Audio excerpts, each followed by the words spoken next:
A crab boat left Kodiak with a forecast on the wheelhouse screen and a survival suit for every man aboard. A day later, it rolled over in the dark. 2 men reached a raft. 5 were never found. This is the Gulf of Alaska, a basin the size of a country, open to 4,000 miles of Pacific and walled to the north by the highest coastal mountains on Earth. The easy answer is the Aleutian Low. That answer is incomplete. The storms are not the trap. The coast is. In 1786, that coast drowned 21 of La Perouse's men. To understand why that sentence is not a metaphor, you have to look at the shape of the water itself, because the Gulf of Alaska is not really a gulf in the way most people picture one. It is a corner. The Pacific Ocean runs unobstructed from the coast of Japan and the Kuril Islands all the way across the northern hemisphere's widest stretch of open water. And when that ocean finally hits something, it hits Alaska. The Alaska Peninsula and the Aleutian Chain form the Western Wall. The Alexander Archipelago and the coast of British Columbia form the Eastern Wall. And across the top, running unbroken for something like 1,000 miles, stands one of the most extreme pieces of vertical terrain on the planet: the Chugach, the Wrangels, the St. Elias Mountains, and the Fairweather Range, ice-covered from the summits down to the tide line. Mount St. Elias rises 18,008 feet. It stands roughly 10 miles from saltwater at the head of Tan Fjord off Icy Bay. There is almost nowhere else on Earth where that much vertical relief happens that close to a beach. From a ship's deck on a clear day, you can see the whole thing at once: the summit ice, the hanging glaciers, the gray line of the Malaspina where the ice spreads out flat and hits the sea. It is a spectacular view. It is also the reason people die out there. Understand what a mountain wall does to a coastline. It removes harbors. Along most of the northern Gulf, from Yakutat westward to Prince William Sound, the shore is a nearly continuous barrier of surf, glacial outwash, shifting sandbars and rock, with almost no place a vessel in trouble can duck into and wait. The bays that do exist are frequently guarded by shallow bars where the ocean swell stands up and breaks across the entrance. On a calm day, those entrances are gateways. In a gale, they become the most dangerous water in the region. Worse than the open sea outside, because in the open sea a wave passes under you, and on a bar it breaks on top of you. So when a mariner in the Gulf of Alaska says there is nowhere to run, that is not exaggeration. It is a description of the map. The classic seamanship instinct in heavy weather is to get sea room, to work offshore, away from land, and let the storm pass. In much of the Gulf, that instinct is exactly right, and it is also exactly what leaves you out in the worst of it for another 20 hours, because the nearest genuinely sheltered water may be 200 miles behind you. Now add the weather machine that lives on top of this geography. Sitting over the northern Pacific through the cold months is a semi-permanent zone of low pressure that meteorologists call the Aleutian Low. It is not a single storm.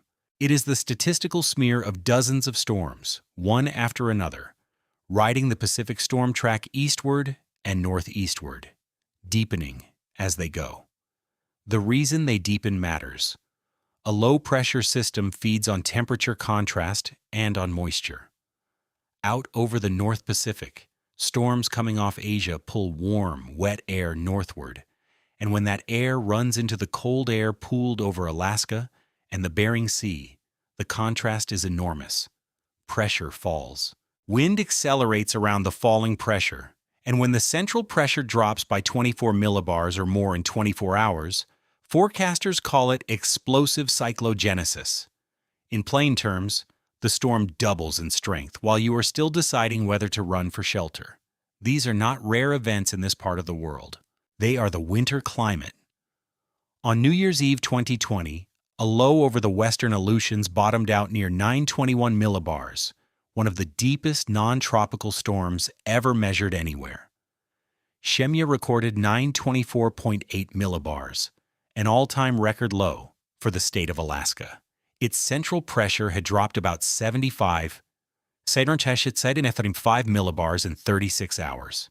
Seas were reported in the 50-foot range, winds over 80 miles an hour. Put a number like 921 millibars in front of a hurricane forecaster, and they will tell you that is a Category 4 core. Put it in front of an Alaska mariner, and they will tell you it was a Thursday in December. Big storms, cold water, a long way from help. That is where most explanations of this place begin and end. And none of it is wrong. None of it explains the thing that actually kills people here either, which is that these storms have been forecast, watched, plotted, and broadcast for decades. And boats keep going down anyway, sometimes within a few hours of a warning that was completely accurate. Correct information is not the same thing as available time. And time, in this basin, is governed by the seafloor. Here is where the Gulf stops being a weather story and becomes a geometry problem. South and west of Kodiak Island, and along the whole arc of the continental margin, the deep Pacific does not simply run up to the beach. It climbs onto a shelf. And that shelf in the central and western Gulf is not a smooth ramp. It is a jumble of banks and troughs, shallow platforms, separated by deep gouges cut by glaciers during the ice ages. Albatross Bank runs along the south side of the Kodiak Archipelago, split into sections by the Barnabas and Chiniak Troughs.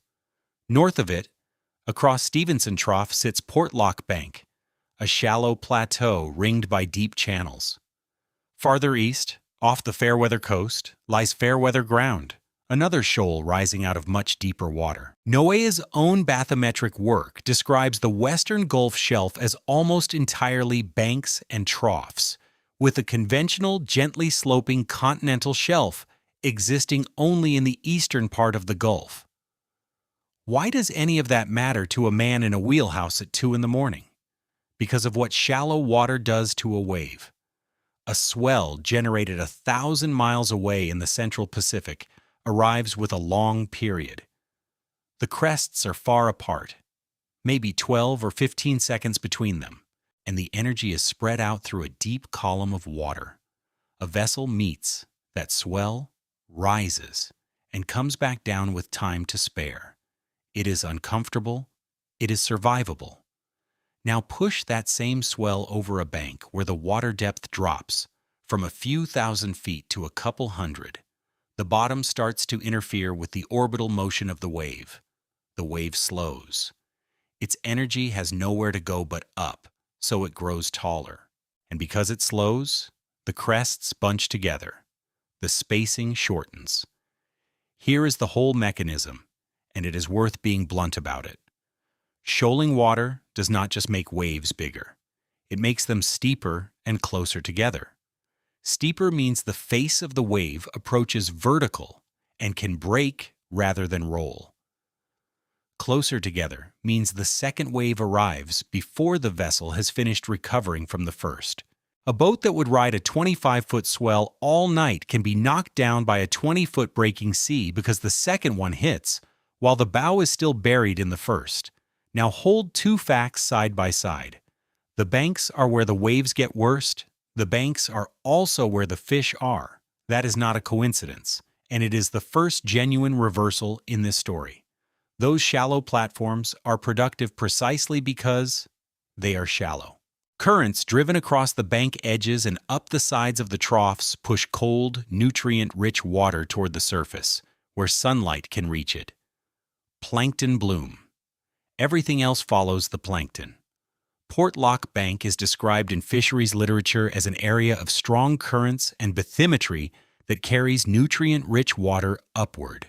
The Gulf of Alaska's cod, pollock, halibut, rockfish, and crab grounds are concentrated on and around these banks and their margins. So the entire economic reason for being out there overlaps almost exactly with the water that produces the most punishing sea state. There is no version of Gulf of Alaska fishing that involves working somewhere safer. The fish are on the shoal ground, you go to the shoal ground. and the fleet that goes there is not made up of amateurs. Alaska's commercial fishermen are among the most safety-trained industrial workers in the United States, with mandatory drills, immersion suits, EPIRBs, life rafts, and dockside examinations. The fatality rate in Alaska commercial fishing dropped roughly 70% over the 33 years from 1990 to 2023, according to NIOSH tracking. That is a real achievement built by real people. It also means that when a modern Alaskan boat is lost, you cannot explain it away with ignorance or carelessness. Something else did it. Something that was operating here long before anyone had an engine, a chart, or a radio. People were living on this coast the entire time, moving across this water in skin-covered boats, and they had worked out the problem in a way that is genuinely humbling once you understand what they were actually doing. The Sugpiaq and Alutiiq people of Kodiak and the Alaska Peninsula, the Eyak and Chugach communities of Prince William Sound, and the Tlingit of the outer coast around Lituya Bay and Yakutat did not have engines, barometers, or weather charts. What they had instead was a boat almost perfectly matched to the sea state and a set of rules about when not to use it. The skin boat, the kayak, later known in Russian sources as the Baydarka, was not a primitive craft, it was a specialized instrument. A frame of driftwood and bone lashed with sinew, covered in sea lion or seal hide. Was sewn with waterproof stitching by women whose skill directly determined whether the hunter came home.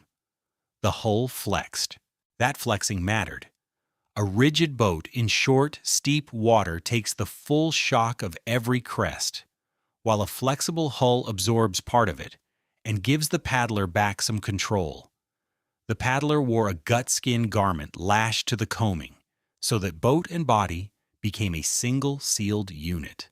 Roll it, and it comes back up. That is a technological answer to the exact problem the banks create. Short, steep, closely spaced seas do not sink a small, flexible boat that can be rolled upright. They sink a large, rigid one that cannot recover between impacts. But the boat was the smaller half of the system. The larger half was information, and it was gathered by watching things that a modern instrument does not measure. Coastal people on this shore read swell before they read wind. A swell arriving from the southeast with a long, slow interval means something enormous is happening far out in the Pacific, and it will arrive here in a day or two regardless of how blue the sky is right now. That is the same physical fact a modern forecaster uses when tracking a distant low, arrived at without a single satellite. They read the sound of surf on outer reefs at night, which carries differently depending on the period of the swell hitting them. They read the behavior of birds and sea mammals, the color of the sky over the ice fields, the direction the clouds tore off the mountain summits, the smell of the air when the wind shifted onshore. And then they did the thing that modern operations find nearly impossible. They stayed home. Sit with that for a moment because it is where ancient practice and modern practice actually diverge. A subsistence hunter working out of a village on Kodiak, or the outer Tlingit coast, had a season, not a schedule. If the swell was wrong, you did not go. If the tide was wrong at the entrance, you waited 6 hours. If the elders said the water at a certain place behaved badly on a certain stage of tide, you did not test it to see for yourself. Restraint was not timidity. It was the single most effective piece of safety equipment on that coast, and it worked because nobody was paying a mortgage on a boat, and no processor was waiting on a delivery, and no season was going to close in 11 days. Nowhere is this clearer than at Lituya Bay. Look at Lituya Bay on a chart, and it looks like an answer to prayer. It sits on one of the most exposed shorelines in North America, a stretch of the outer Gulf where the Fairweather Range comes almost straight down into the Pacific, and there is essentially no harbor for well over 100 miles in either direction. And there, cutting inland, is a T-shaped fjord, 7 miles long, deep, and completely protected from ocean swell. Inside, the water can be flat enough to reflect the mountains. The entrance is the problem. It is a gap of roughly a quarter mile between rocky points, and behind it sits that entire 7-mile fjord full of water that has to drain out and refill twice a day. All of that volume is forced through the gap. On the ebb, the current running out of Lituya Bay has been measured in the range of a dozen miles an hour or more. A river, not a tideway. And that outflowing river hits incoming Pacific swell head-on. This is a mechanism worth understanding physically, because it will come back later in a much larger form. When a current runs against a wave train, it compresses it. The waves cannot pass through the opposing flow at their normal speed, so their crests bunch, the spacing shortens, and the height increases. Steep becomes vertical. A swell that was perfectly manageable a mile offshore turns in the space of a few hundred yards into a wall of short breaking water standing across the entrance. And on the ebb, that broken water is between you and the open ocean, while the current is pulling you into it. The Tlingit who used Lituya Bay knew this in operational detail.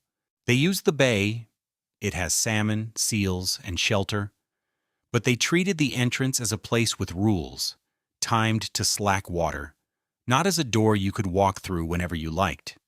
Their oral tradition around the bay includes accounts of a being that seizes and destroys those who enter improperly, and of the bay's water rising and stripping the shores. It is easy to file that under folklore and move on. That would be a mistake. When the U.S. Geological Survey geologist Don J. Miller later examined the bay and worked out its history of giant waves, published in Professional Paper 354C, the Tlingit accounts lined up with physical evidence of repeated catastrophic wave events written into the forest on the shoreline. That is not superstition dressed up as science. That is a culture recording, transmitting, and acting on rare high-consequence events across generations, which is precisely what a modern hazard database tries to do, with a fraction of the continuity. So what happens when someone arrives on this coast without any of that, carrying instead the best instruments in the world? In July of 1786, 2 French naval vessels, the Boussole and the Astrolabe, came around Cenotaph Island and anchored in the calm water inside Lituya Bay. They were the finest scientific expedition France had ever sent to sea. Their commander was Jean-François de Gallo, Comte de La Pérouse, and he had been given by Louis XVI what amounted to a national research program: circumnavigate, chart, observe, collect, and come home with the Pacific written down properly. He carried astronomers, naturalists, cartographers, physicians, and instruments. Chronometers, quadrants, the whole apparatus of Enlightenment measurement. Lapérouse's objective at Lituya was concrete and reasonable. He was looking for the Northwest Passage everyone still half believed in, and more immediately for anchorages along a coast Europeans had barely touched. He had found what looked like an outstanding one. The entry itself had already frightened him. The ships had come in on a rising tide, and the current had shoved them around badly on the way through. But they were inside now, riding quietly, with Tlingit people coming out in canoes to trade and a fjord full of glaciers to survey. Everything about the situation read as controlled. That is exactly the condition to watch for. On the morning of July 13, 1786, Lapérouse sent 3 boats to the entrance. The task was routine hydrography: sound the depths across the bar so the passage could be charted properly, and take advantage of the trip to hunt birds. Officers wanted the job. It was the interesting work, the reason to be there. Among the men who went were 2 sons of the Marquis de Laborde, the financier who had helped pay for the expedition and was a personal friend of Lapérouse. The first warning was not a warning at all in the way we would recognize one. It was a tide table nobody had. Lapérouse's written orders to the boats were explicit about staying clear of the current. He knew the entrance was dangerous. What he did not have what nobody could have had, on a coast never before surveyed, was any knowledge of when the ebb would begin at that particular gap, how fast it would build, or how it interacted with the swell running that day. That information does not come from instruments. It comes from having watched the place for a long time, or from being told by someone who has. 2 of the boats, sounding near the entrance, were caught in the ebb. It was fast enough that it left almost no record beyond the reaction of the men who saw it. The boats were carried into the broken water across the bar. From the 3rd boat, and from the ships inside, the loss was visible. 21 men died. 2 of the 3 boats were lost, with everyone in them. There was no wreckage worth the name. No bodies recovered. Nothing to bury. Laperouse's own journal records what that did to the expedition. He wrote about it as an unrecoverable blow, and about the fact that it had happened not in a storm, not in the open Pacific, but in the mouth of the very harbor he had chosen because it was safe. He had the survivors build a monument on the island in the middle of the bay and named it Cenotaph, an empty tomb, because that is exactly what it was. The name is still on the chart today. Then he sailed and finished a good deal of the voyage and vanished with both ships in 1788 in the Southwest Pacific, and the wrecks were not located until a trader picked up the trail nearly 40 years later. But the 21 men lost at Lituya Bay were lost on a July day in fine weather, within sight of their own anchored ships inside a harbor. Here is what that proves, and it is the foundation of everything that follows. On this coast, shelter and killing water are separated by yards, not miles. The Gulf of Alaska does not require a storm to take a crew. It requires only a place where geometry concentrates the ocean's energy, a bar, a bank, a narrows, a tidal gate, and someone who does not know the schedule. That was 1786. Sail, no charts, no forecast, no radio, no help of any kind. It would be comforting to think that everything that came afterward, the engine, the steel hull, the survey, the wireless set, solved it. It solved something else instead, and to see what, you have to go back 45 years earlier, to the first European ship that ever saw this coastline, and to a crew that did everything right and still could not get home. In June 1741, 2 Russian packet boats sailed from Kamchatka with orders that came ultimately from Peter the Great. Find out whether Asia and America were joined. And if they were not, find America and describe it. The expedition commander was a Danish-born officer in Russian service named Vitus Bering, then around 60 in the St. Peter. The second vessel, the St. Paul, was under Alexei Chirikov. They were, by the standards of the day, well prepared. The problem was that the standards of the day did not include a way to keep men alive on a long voyage. Within a few weeks, the 2 ships lost each other in fog and heavy weather, searched, failed, and continued separately. That single event is worth pausing on, because it is the first appearance of a pattern that runs through this entire coast. In the Gulf of Alaska, the thing that removes your options is usually not violence. It is separation, fog, distance, and a few days of bad visibility, and suddenly the other half of your capability is somewhere over the horizon, and you are alone. Bering pushed east. On July 16, 1741, by the calendar his crew was using, the Saint, Peter's people saw a mountain rising out of the haze ahead, far bigger than anything they had expected. They named it for Saint Elias, whose feast day was near. That is the mountain still called Mount St. Elias, the 18,008-foot wall that stands 10 miles from Tidewater. Chirikov, in the Saint, Paul had raised land about 450 miles to the southeast one day earlier, so Bering's was not quite the first European sighting of Alaska.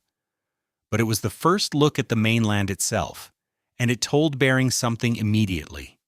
This was not an island. This was a continent, and it had mountains that outclassed anything on the Siberian side. A few days later, the St. Peter anchored off a long, forested island near the mouth of what is now the Copper River Delta, Kayak Island. Bering sent a boat ashore for water. He also, reluctantly, allowed the expedition's German naturalist Georg Wilhelm Steller to go with it. Steller got about 10 hours. What he did in those 10 hours is genuinely remarkable. He collected plants, described birds, found a recently used dwelling and a cache of smoked fish, and identified the jay that still carries his name. And from that jay alone, he correctly deduced that they had reached America, because the species belonged to a family known from the American continent. He argued furiously for more time. Bering refused and ordered the ship to sea. Historians have spent 2 centuries calling that decision timid. It was not timid. It was arithmetic. Bering understood something about where he was that Steller did not. It was late July. The ship was near the eastern end of an enormous open crossing. The prevailing weather in this basin turns in August and September, and the return leg, westward against the general run of the storms, would be slow. He had a finite quantity of water and a crew that was already showing the early signs of the thing that killed sailors on long voyages. Every additional day spent on the American coast was a day subtracted from the passage home. He was right about the timing. He was catastrophically wrong about the margin, the St. Peter worked west along the Alaska Peninsula and the eastern Aleutians through August and into September, fighting headwinds and fog, sighting islands, unable to make the westing the crew needed. They stopped in the Shumagon Islands to take on water. The water they took was near the shore and brackish, which did the crew no good at all. A sailor named Nikita Shumagon died there and was buried, and the islands still carry his name. It is one of the few places in Alaska named for an ordinary seaman, and it is named for him because he was the first of the crew to die. He was not close to the last. By late September, scurvy was through the ship. Understand what scurvy actually does to a crew because it explains everything that follows. Without vitamin C, the body stops producing collagen, so old wounds reopen, gums rot, teeth loosen, joints swell, and, this is the part that matters at sea, long-healed injuries and connective tissue fail. Men who could still think clearly could not stand. Steller later described the situation directly. There were not enough men fit to handle the ship. Sails could not be trimmed. The helm could not be manned properly. The vessel was being carried rather than sailed. And now the trap closes, in the specific way this basin closes it. The autumn gales arrived exactly on schedule. The St. Peter was somewhere in the open North Pacific west of the Alaska Peninsula, hundreds of miles from anywhere, with a crew too sick to work her. There was no possibility of shelter, because there was no shelter.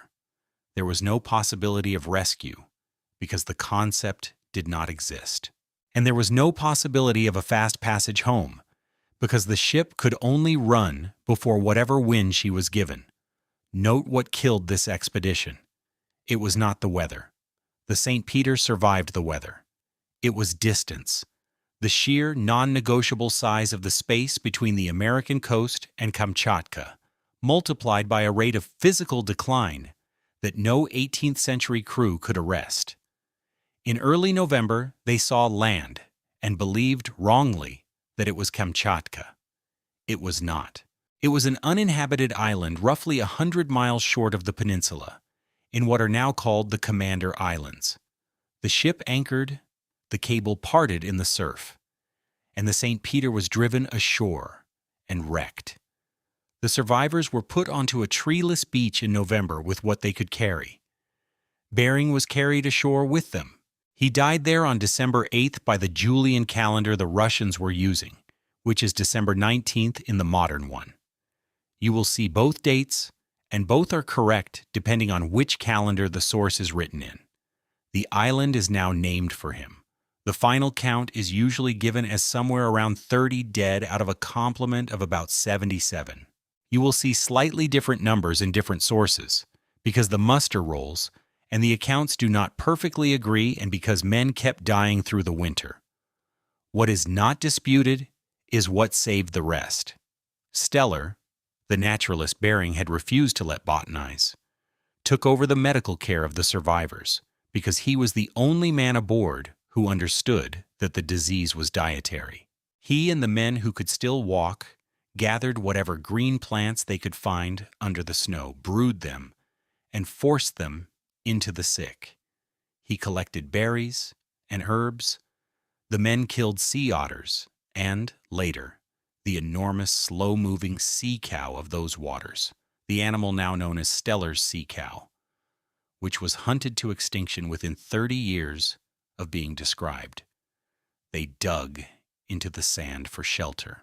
They survived a winter on a beach, and then they did something that should be better known than it is. Over the following spring and summer, the survivors dismantled the wreck of the St. Peter and built a smaller vessel out of it, a 40-foot craft assembled by exhausted, malnourished men using salvaged timber and a carpenter's judgment. In August 1742, they sailed her to Kamchatka and got home. They also carried something else home, 900 sea otter pelts. That cargo did more damage to this coast than the shipwreck did. The pelts were worth an extraordinary amount in the Chinese market, and the news moved fast. Within a few years, Russian Promyshleniki, independent fur hunters operating with almost no state supervision, were pushing east through the Aleutians in small, poorly built vessels, and the pattern of the next century was set. The Gulf of Alaska stopped being a place that occasionally killed explorers and became a place that people entered constantly, under economic pressure, in inadequate boats, because there was money in it. Which brings us to the reversal that this incident forces, and it is not the obvious one. The obvious lesson is that Bering's crew died because they lacked medicine, but the operational lesson is sharper. Bering's expedition failed because the distance between capability and consequence was too large. He could reach America. He could not reliably return from it. Everything he had, a competent crew, an adequate ship, correct navigation, a reasonable schedule, was sufficient for the outbound leg and insufficient for the round trip. And he had no way of knowing where that line was until he had already crossed it. Now consider what the next 2 centuries did to that equation. Steam engines meant you no longer had to wait for a fair wind, which meant the passage times collapsed. Steel hulls meant a vessel could take punishment that would have opened a wooden ship. Charts meant the reefs were marked. Canned food and citrus meant scurvy stopped being a factor.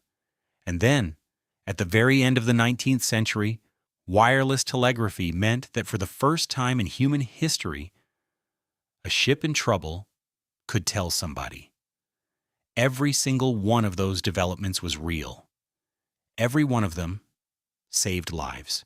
And together, they produced a situation that Bering never faced and would not have recognized. A large, modern, well-found steel steamer in radio contact, aground in sheltered water, with rescue vessels physically alongside her, and everyone aboard dying anyway. On the night of October 23, 1918, the Canadian Pacific steamship Princess Sophia pulled away from the dock at Skagway, about 3 hours behind schedule, and turned south into Lynn Canal. She was not a small vessel, and she was not an old one. Built in 1911, steel-hulled, around 245 feet long, she was a purpose-built coastal liner for the run between Skagway and Vancouver, the artery of the whole Yukon economy. And this was the last scheduled southbound sailing of the season. When the Yukon River froze, the interior closed. Everyone who was leaving before spring was leaving now, so the passenger list was not tourists. It was the working population of a territory going out for the winter. Riverboat crews whose season had just ended, miners, families with children, government men, businessmen, nurses. Among them were Walter Harper, the first person to stand on the summit of Denali 5 years earlier, and his wife Frances, a missionary nurse he had married that September, traveling south so he could begin medical training. The numbers usually cited are 268 passengers and 75 crew, which gives 343, but you will also see 364 in reputable accounts. And the discrepancy has never been fully resolved because the manifest was incomplete and people boarded late. That is the first thing this disaster teaches. Even the count is uncertain. Lynn Canal itself deserves a moment because its shape does something specific. It is one of the longest and deepest fjords in North America, a straight-sided glacial trench running roughly 100 miles north from the open water of Chatham Strait to Skagway, with mountains rising steeply on both sides. In cold weather, when high pressure builds over the Yukon interior and low pressure sits over the Gulf of Alaska, air drains off the interior plateau and pours down that trench toward the sea. The walls of the fjord do to wind exactly what a shoal does to a wave. They confine it and make it faster. Skagway and Haines are known for exactly this. It is not a storm arriving from somewhere. It is the terrain building one locally, out of a pressure difference. That night it was snowing hard, the wind was rising out of the north, and visibility was gone. Captain Leonard Locke was running south by dead reckoning. Course, speed, and time, corrected as best he could by the occasional glimpse of a shore light. There was no radar. There was no depth sounder in the modern sense. He was late, and the northerly was behind him, pushing him along faster than his log said. At about 2:10 in the morning on October 24th, the Princess Sophia ran onto Vanderbilt Reef. She did not glance off it.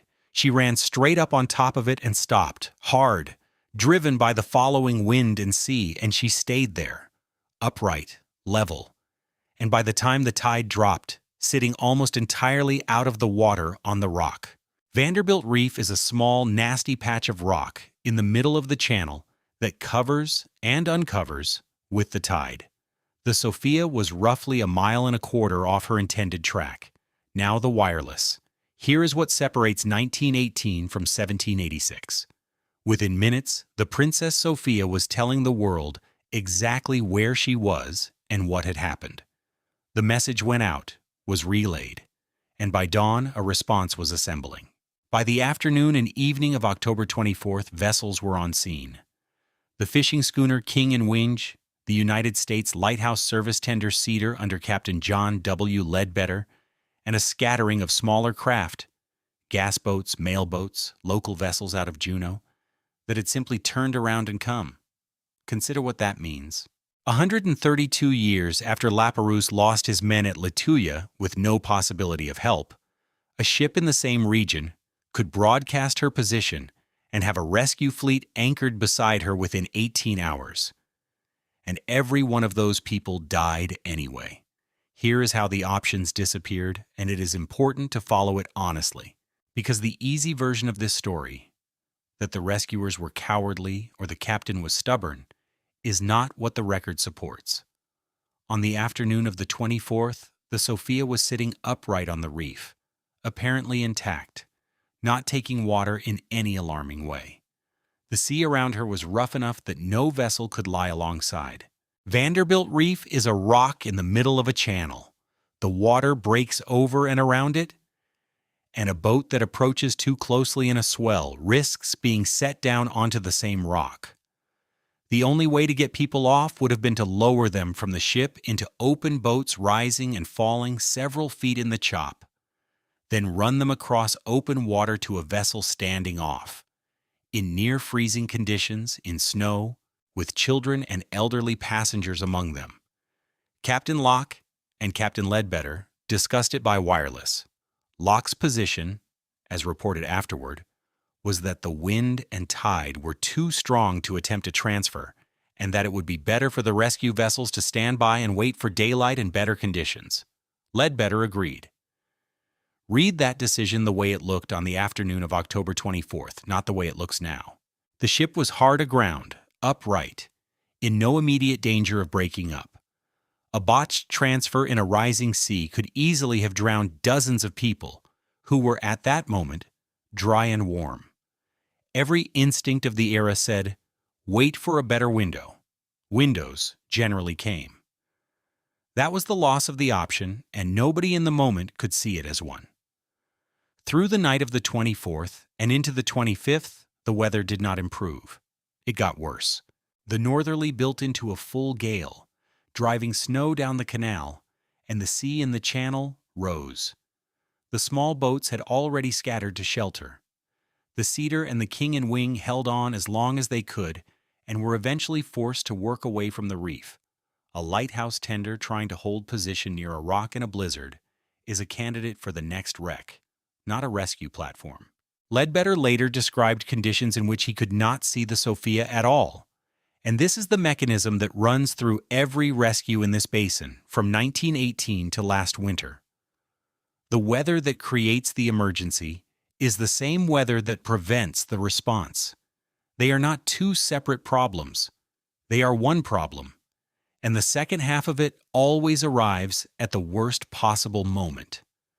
Late in the afternoon of October 25th, the tide was rising into a full northerly gale. The combination lifted the Princess Sophia off the rock she had been sitting on for roughly 40 hours and dragged her across it. She had been held in one position by that reef. Once she moved, the rock opened her along the bottom. She was swung around, driven off the northern end of the reef, and went down stern first into deep water. The final wireless messages went out somewhere between about 4:50 and 5:20 in the afternoon. What they said, as recorded by the operators receiving them, was that the ship was foundering on the reef and needed help at once, followed by a request for the receiving station to keep listening. Nothing else came. By around 6 o'clock, she was gone, with only the top of her foremast showing above the water. Everyone aboard died. The Cedar and other vessels came back the next day into a channel covered with wreckage and heavy bunker oil that had escaped her tanks. Most of the victims had gotten clear of the ship. Many were found in life jackets, many wearing them incorrectly. And the recovery accounts describe bodies covered and choked with fuel oil. They had time. What they did not have was anywhere to go. The water temperature in Lynn Canal in late October gives an unprotected person a survival time, measured in tens of minutes, and the nearest vessel was miles away and blind in a blizzard. One living thing was pulled out of Lynn Canal in the days that followed, an English setter that had come ashore on Shelter Island. Both the United States and Canada held inquiries. The litigation ran for years and eventually ended without the Canadian Pacific Railway being held liable in the American courts. The findings and the arguments circled the same question that people still argue about. Should the passengers have been taken off on the afternoon of the 24th, when the ship was stable and the boats were there? The honest answer is that nobody knows, and that the question itself is the wrong shape. Here is the useful finding, and it applies with equal force today. The Princess Sophia had every advantage the 19th century had spent 100 years building. Steel construction, steam power, charted waters, a wireless set that worked perfectly and did exactly what it was designed to do. A trained master, a rescue fleet in visual range for the better part of 2 days. None of that changed the physical situation, which was that people had to get from the ship's deck into the water and then out of it. And the sea state between those 2 points was controlled entirely by the weather and the terrain. Communication had improved beyond recognition. Proximity had improved beyond recognition. The transfer had not improved at all. Rescuers standing by is not rescue. It is a fleet watching. And in October 1918, the world barely noticed. It remains the worst maritime disaster in the recorded history of Alaska and British Columbia, and it happened 17 days before the armistice, in the middle of the influenza pandemic, on a coast most newspapers did not care about. Whole Yukon communities lost a significant share of their working population in a single evening. So the problem left on the table by the Princess Sophia was not warning. Warning worked. The problem was the last mile. The physical act of moving a human body from a distressed vessel to safety in conditions that by definition are terrible, because if the conditions were good, the vessel would not be in distress. Solving that would require something that could ignore the sea surface entirely. It would require flight. The helicopter changed the argument, and it is worth being precise about what it changed, because the Gulf of Alaska is where the limits of that change are most visible. A helicopter does not care about sea state in the way a boat does. It does not have to come alongside. It does not have to worry about being set down onto a reef.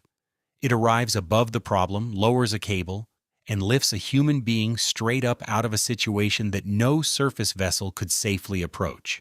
For the specific failure that killed everyone on the Princess Sophia, the transfer, it is close to a perfect answer. But it buys that answer with fuel, and fuel is a circle drawn on a map. Every rescue helicopter has a radius of action, and the arithmetic is brutally simple. You must fly out.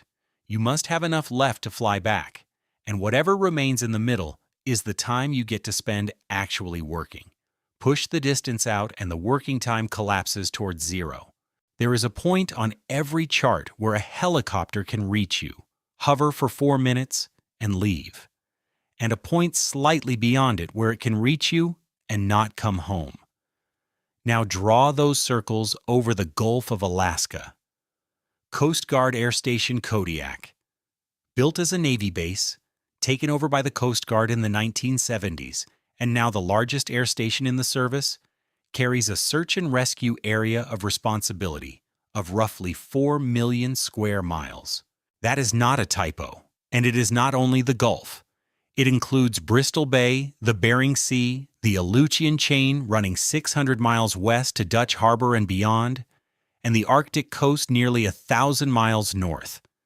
The aircraft based there, MH-60 Jayhawk helicopters and HC-130 long-range fixed-wing aircraft, are among the most heavily used search and rescue assets in the United States. 4 million square miles, a handful of helicopters. Weather that routinely grounds aviation for days. The Hercules can cover distance and search. It cannot pick anyone up. The Jayhawk can pick people up. It cannot cover the distance without help. Almost every serious Alaskan rescue is therefore a relay problem. Get the fixed wing out to find and mark. Get the helicopter forward deployed to somewhere with fuel, and then reach. That constraint would matter less if people had stayed near shore. They did the opposite. The commercial history of this coast is a 200-year story of pressure-pushing operations farther out, and later into the season. It starts with the sea otter pelts the survivors of the St. Peter brought home, and the Russian fur companies that followed them east through the Aleutians and into Kodiak and Prince William Sound, using Alutiiq and Aleut hunters, often under coercion, because those hunters were the only people on Earth who could take otters from a skin boat in that water. It runs through the American whaling fleets, the salmon canneries that industrialized the coastline in the late 19th century, the Klondike traffic that put ships like the Princess Sophia on a fixed winter schedule, the halibut schooners, and then, after the Second World War, the thing that reshaped everything, king crab. Crab did to this region what gold did to the Yukon. The pots were enormous, the boats got bigger to carry them, the money was real, and the seasons were short. Then in 1976, Congress extended American fishery jurisdiction to 200 miles. Foreign fleets were pushed out, and American boats were built to replace them. Bigger steel vessels, more horsepower, more range, working farther offshore and later in the winter than anything the region had seen. Every one of those developments improved a crew's odds in one dimension and worsened them in another. A larger, more powerful boat can work in seas that would have driven a smaller one home. That is a genuine safety improvement. It is also an invitation, because the vessel's physical ability to keep working is not the same as the crew's ability to survive if something goes wrong, and the boat's capability is what sets the schedule. This is the pattern that repeats in every technological era on this coast, and it is worth naming plainly. Capability does not reduce exposure. It relocates it. The safer the machine, the machine, the farther from help people are willing to take it, and the later in the season they are willing to run. Then oil arrived. In 1977, the Trans-Alaska Pipeline began delivering crude to the terminal at Valdez at the head of Prince William Sound, and loaded tankers began making the run out through Hinchinbrook entrance into the open Gulf, a route that puts very large vessels into some of the most consistently violent water in the Northern Hemisphere on a year-round schedule. And then, almost at the same time, came the strangest addition of all: tourists. By the late 1970s, Alaska cruising was a growing business, and the ships doing it were not built for the Gulf of Alaska in autumn. They were built for comfort. The season stretched into September and October because there was demand for it. The routes ran from the Inside Passage out across the Gulf towards Southeast Asia or down the coast, and the passengers were disproportionately elderly because those were the people with the time and money to take a 3-week voyage. Put that together, and you have a scenario nobody had ever had to plan for. Several hundred people, most of them over 60, in the open Gulf in October, on a ship with a limited number of lifeboats and no ice strengthening, more than 100 miles from the nearest airstrip. On the night of October 3, 1980, the Holland America liner Prinsendam was doing exactly that. She was a modern ship by the standards of the day, 427 feet, built in 1973, comfortable, well-equipped, running a voyage from Vancouver toward the Far East. Aboard were 329 passengers, 164 Indonesian crew, and 26 Dutch officers. That is 519 people, and you will see the figure given as 520 or 524 depending on the source and on how late joining personnel were counted. The passengers were mostly American and Canadian retirees. The average age was high enough that it would become the single most important operational fact of the next 24 hours. The ship was in the Gulf of Alaska, roughly 120 nautical miles south of Yakutat. Look at that position on a chart with the Princess Sophia in mind. Yakutat is a small community with an airstrip on an exposed piece of coast, and it is the only usable point of land for a very long way in either direction. There is no port of refuge. There is no place to beach a ship. The nearest Coast Guard air station with heavy helicopters was at Sitka, and the big base was at Kodiak, far to the west. And the weather forecast for the following day was bad, and getting worse. A system moving in that would build the sea through the day. Just after midnight on October 4th, a fire started in the engine room. The Prinsendam's engineers fought it the way you were supposed to. They sealed the space. They used the fixed extinguishing system. They tried to starve it. For a while it looked containable. That is the reason the distress call did not go out instantly. Roughly an hour passed between the discovery of the fire and the message to the Coast Guard. Because a ship's engineering department fighting a fire is not thinking about abandoning ship, it is thinking about putting the fire out. And the two mindsets are almost incompatible. The fire won. It spread. The ship lost power. And with power gone, the pumps and the ventilation and the maneuvering all went with it. A dead cruise liner in the Gulf of Alaska in October is a 427-foot hull lying beam on to the swell with several hundred people aboard and no way to steer into the sea.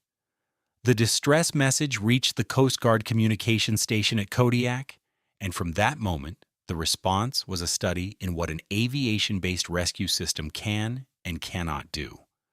Recognition was fast. Authorization was fast. What took time was geography. The high-endurance cutter Boutwell got underway and began a long run toward the position. A 378-foot cutter is a superb rescue platform, and it moves at the speed of a ship, which meant many hours.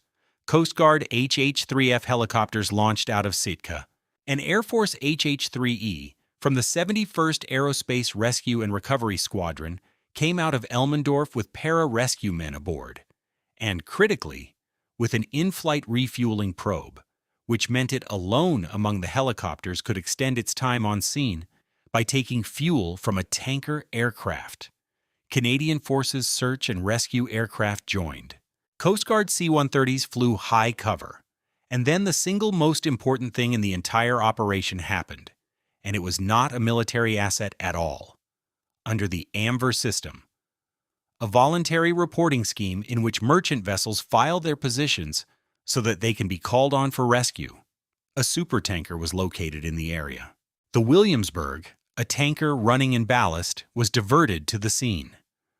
Understand what that ship provided, because it is the entire reason this story ends the way it does. First, a deck. A tanker in ballast rides high, with a long flat expanse and helicopter-capable space, so a helicopter could set down, unload people, and go straight back out instead of flying 130 miles to Yakutat and back with each load. Second, a lee. A very large hull lying across the swell flattens the water on its downwind side, creating an area where lifeboats could be brought alongside in conditions that would otherwise have made it impossible. Third, room. Several hundred cold, elderly people had to go somewhere with heat, blankets, and hot liquid, and a supertanker's accommodation could absorb them. Around dawn, with the fire out of control, Captain Cornelius Wabeke gave the order to abandon ship. Now picture the actual mechanics, because abandon ship is a phrase that hides an enormous amount of physical difficulty. The passengers were mostly in their 60s, 70s, and 80s. Many had been woken in the middle of the night. They had to be mustered, counted, fitted with life jackets, walked along a listing and increasingly smoke-filled ship, and then loaded into open and partly covered lifeboats hanging from davits over the side of a hull that was rolling in a Gulf of Alaska swell. Anyone who has watched a lifeboat drill in port and thought it looked easy has never seen one done for real in a seaway. The boat swings. The gap opens and closes. People with arthritic hips and bad knees have to step across it. They got everyone into the boats. That in itself was an extraordinary piece of seamanship and crew discipline, carried out largely by the Indonesian crew, who have historically received far less credit for this rescue than they earned. Then the boats were in the water, and the second phase began, and this is where the day got hard. Helicopters cannot hoist from a lifeboat the way they hoist from a deck. The boat is small, it is moving in 3 axes, it is full of people, and the rotor downwash on top of it is violent.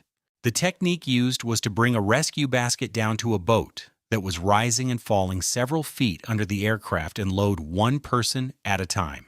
One person. Then lift, swing clear, and haul them up. Multiply that by more than 500.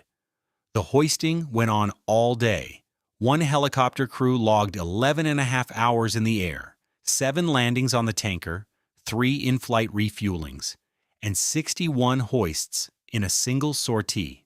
Aircraft shuttled between the lifeboats, the Williamsburg, the Boutwell, and Yakutat, which, at roughly 130 miles, was the closest land with fuel. Every trip to Yakutat was an hour or more of flying that produced 0 rescues, which is precisely why the tanker's deck mattered so much. It moved the refueling and offloading point from the coast to the middle of the emergency. Through all of it, the weather did what October weather in the Gulf of Alaska does. The sea built through the day. Ceilings dropped, rain came in. The window that had opened at dawn was closing by afternoon, and one lifeboat was lost. Lifeboat 6 drifted away from the cluster in a rising sea among scattered boats, with several aircraft working. One boat separating and being carried downwind is not a dramatic event. It is simply a boat that stops being where people expect it to be. It had roughly 20 people in it, including 2 Air Force pararescue men who had gone into it to help. It drifted for hours while the search continued, in deteriorating conditions, taking spray, with elderly passengers becoming progressively hypothermic and seasick, bailing, and waiting. The Boutwell recovered them nearly 25 hours after the fire started. That is the number to keep.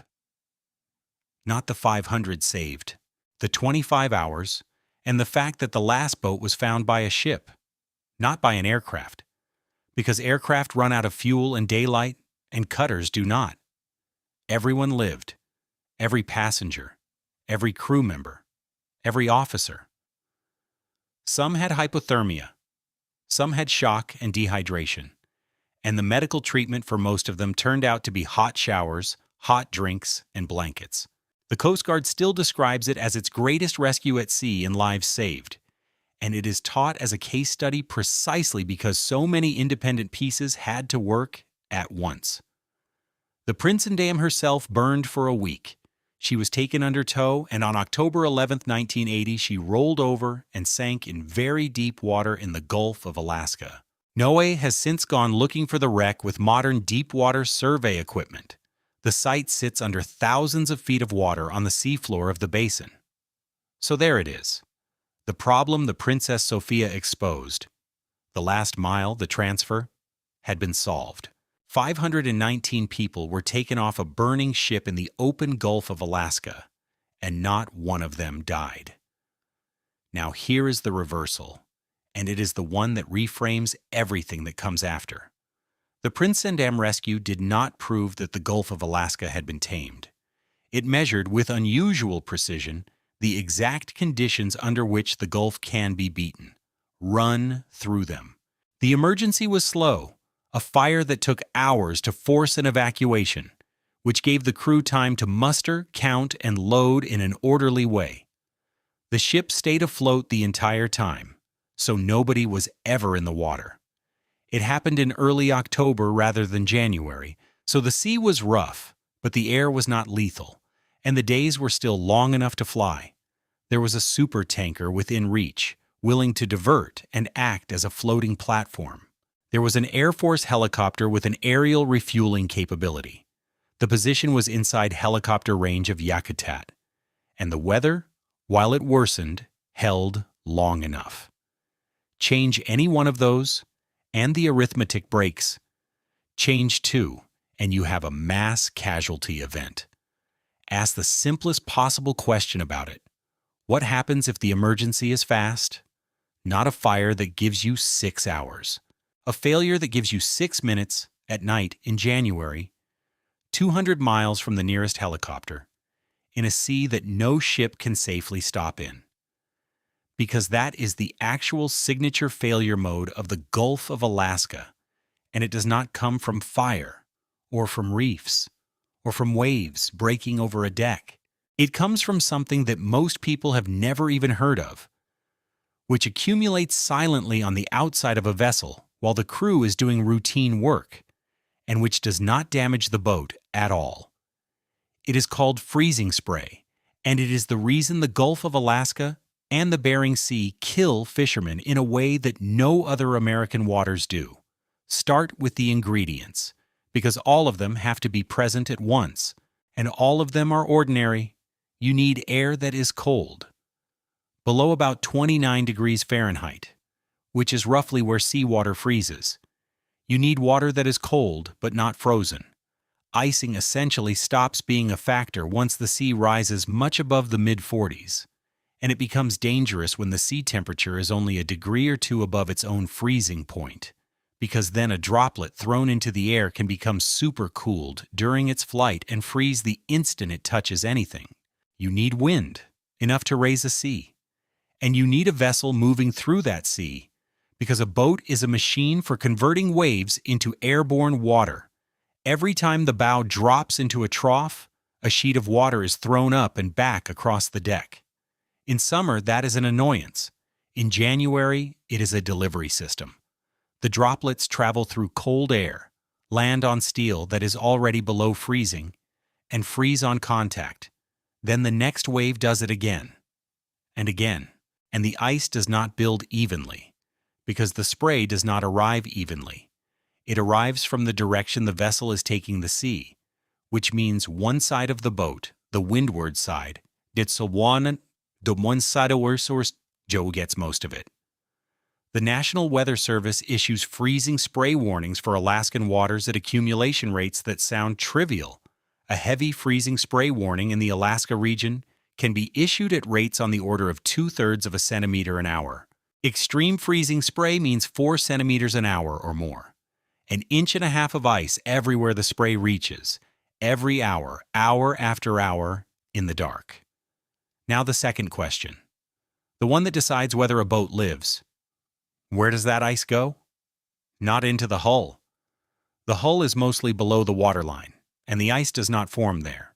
Ice forms exactly where the spray can reach, which means the bow, the bulwarks, the rails, the anchor gear, the house, the mast, the antennas, the rigging, the crane, and on a crab boat, the enormous stack of pots on deck. Everything on that list is above the waterline. Most of it is well above it. This is the mechanism, and once you see it, you cannot unsee it. A vessel floats upright because its center of buoyancy shifts outboard when it heels, generating a force that pushes it back up. How strongly it pushes back depends on where the boat's weight is concentrated. Weight low in the hull, fuel, ballast, machinery, fish in the tanks, makes the boat stiff and eager to return upright. Weight high makes it lazy about returning. Add enough weight high enough, and, at some angle of heel, the boat stops returning at all. Ice is weight, and freezing spray puts it in the worst possible place. 10 tons of ice in the bilge would do nothing but slow the boat down. 10 tons of ice on the rigging, the wheelhouse top, and a stack of crab pots is a completely different object with completely different behavior.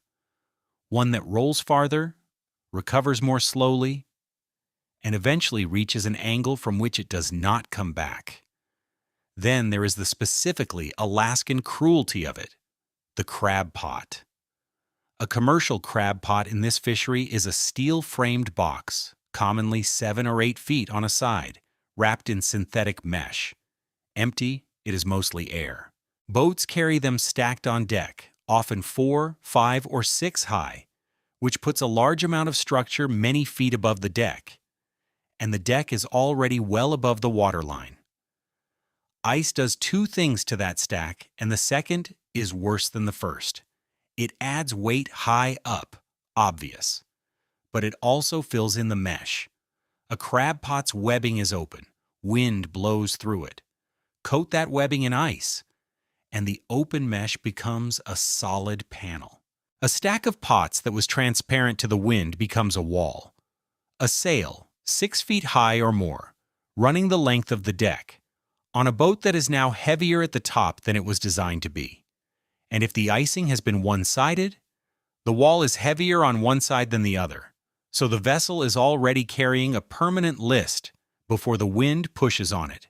NIOSH, which tracks American commercial fishing deaths in detail, identifies exactly this combination: overloading and icing of crab pots on deck, causing loss of stability and capsizing, as the principal killer in the crab fleet. Not storms in the abstract. This specific chain. There is one more piece, and it is the piece most people never think about because it involves geography rather than weather. The worst icing conditions do not occur in the middle of the ocean. They occur near land. Icing needs cold air over relatively warm water, and the only way to get genuinely cold air out over the sea is to bring it off a continent. In the Gulf of Alaska, that happens through the mountains. When high pressure builds over interior Alaska and the Yukon, while a low sits offshore, the pressure difference drives interior air toward the coast. And the Chugach, the Kenai Mountains, and the ranges of the Alaska Peninsula do not stop it. They channel it. Air pours through the valleys and passes and gaps like water through a sluice, accelerating as it goes, and comes out over the water as a narrow, violent, extremely cold jet.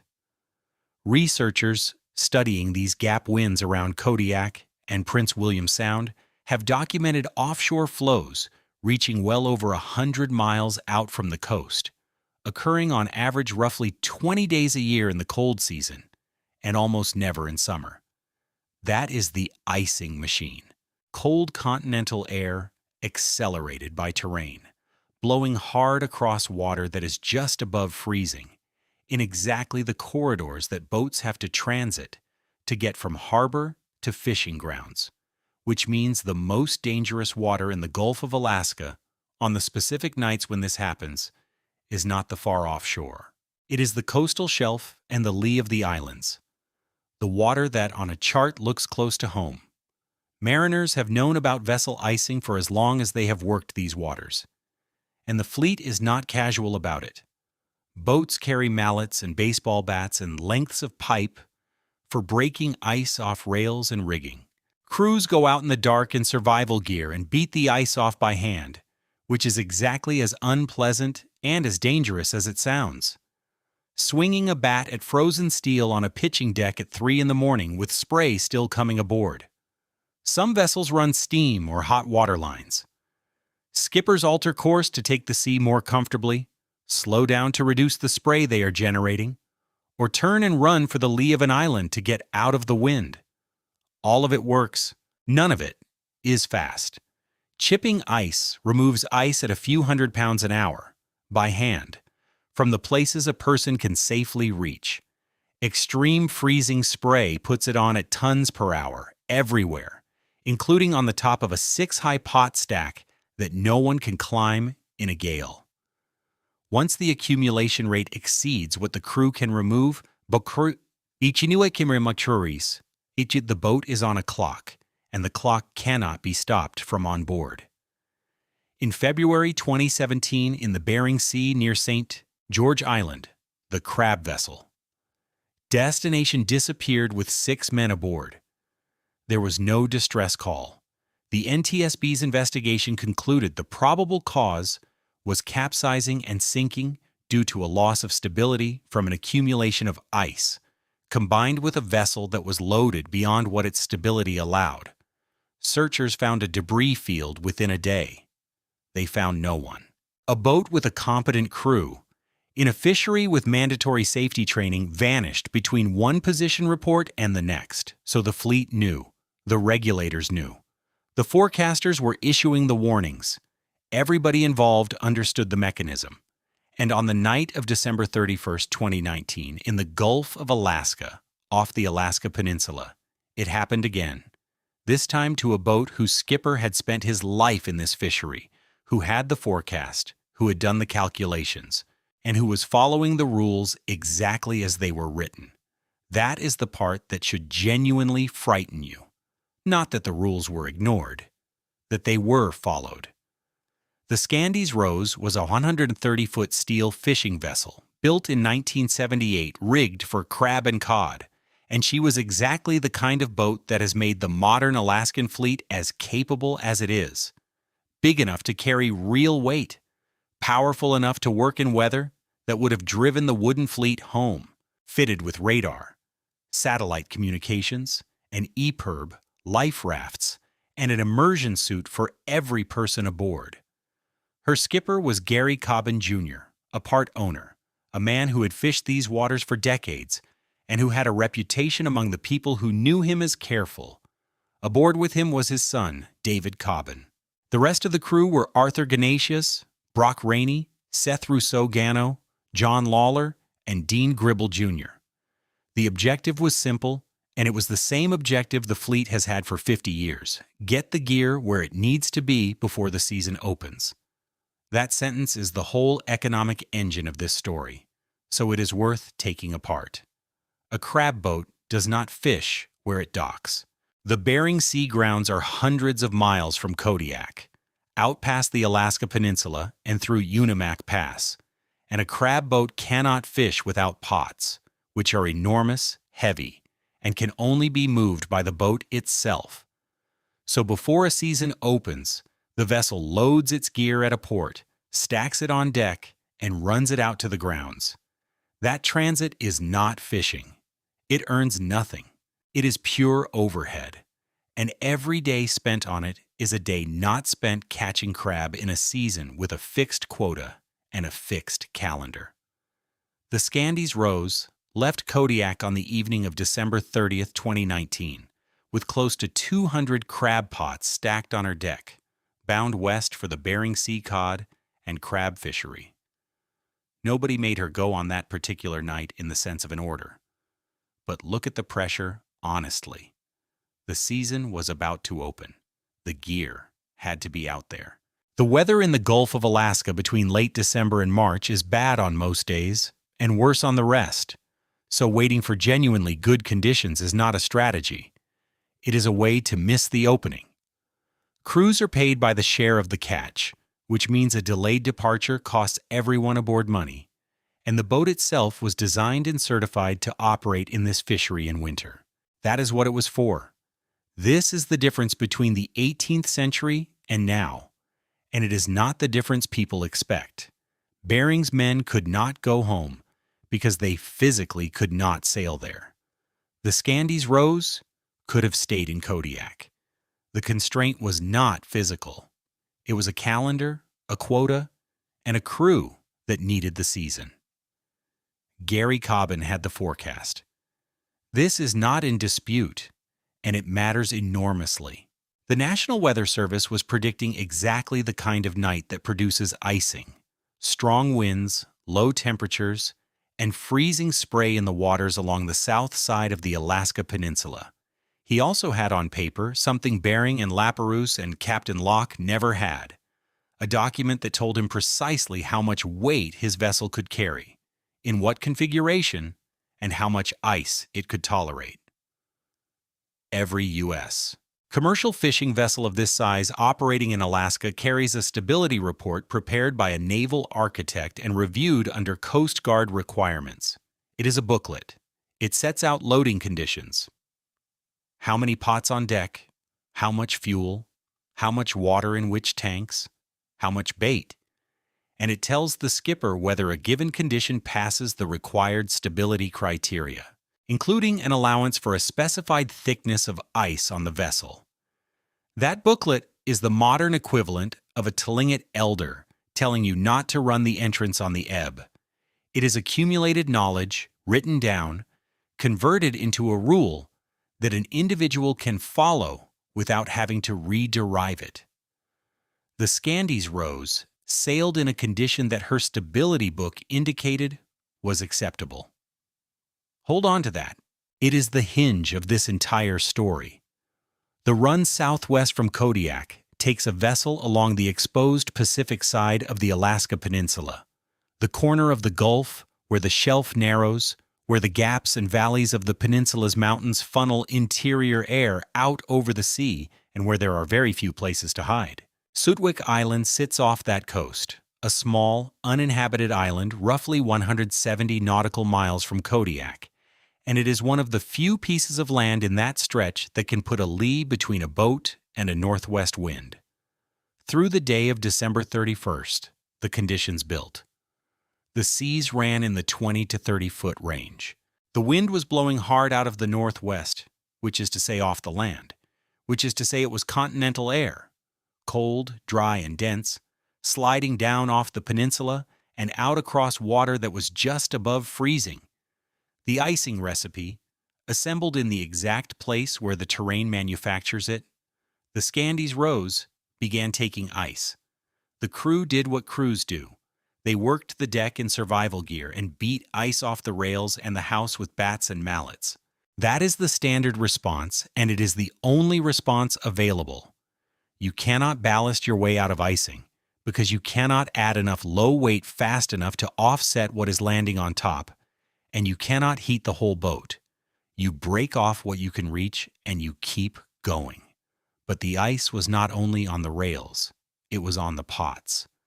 200 steel-framed boxes wrapped in webbing, stacked high across the deck, with the wind driving spray into them all night.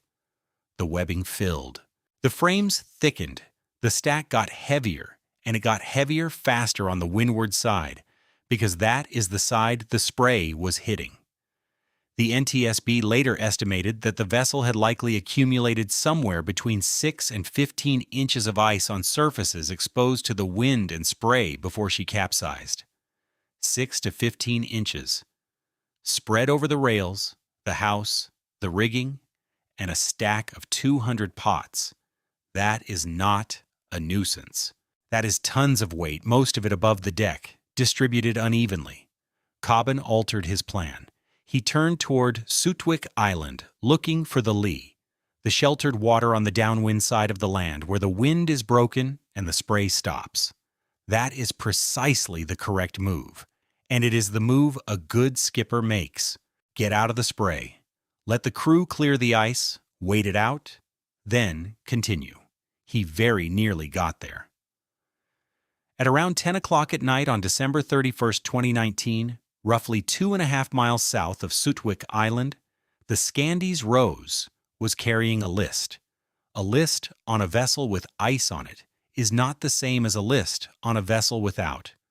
On an unfrozen boat, heeling to one side pushes the hull's buoyancy outboard and generates a force that shoves the boat back upright. On a boat with tons of ice high on one side, the ice itself adds a heeling moment that grows the farther the boat goes over, and the weight up top has already stolen most of the righting force that would have pushed it back.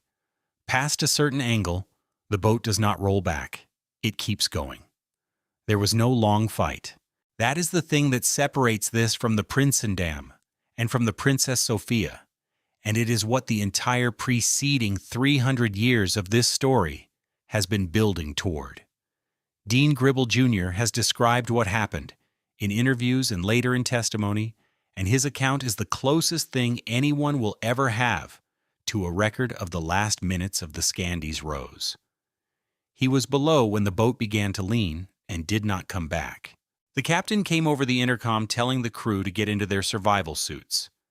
That is the moment when the objective changes. Not gradually, not after discussion, but in a single sentence. Up to that instant, everyone aboard was engaged in moving fishing gear to the Bering Sea. After it, nobody was fishing. They were trying to live through the next few minutes. Getting into an immersion suit is not difficult in a training pool.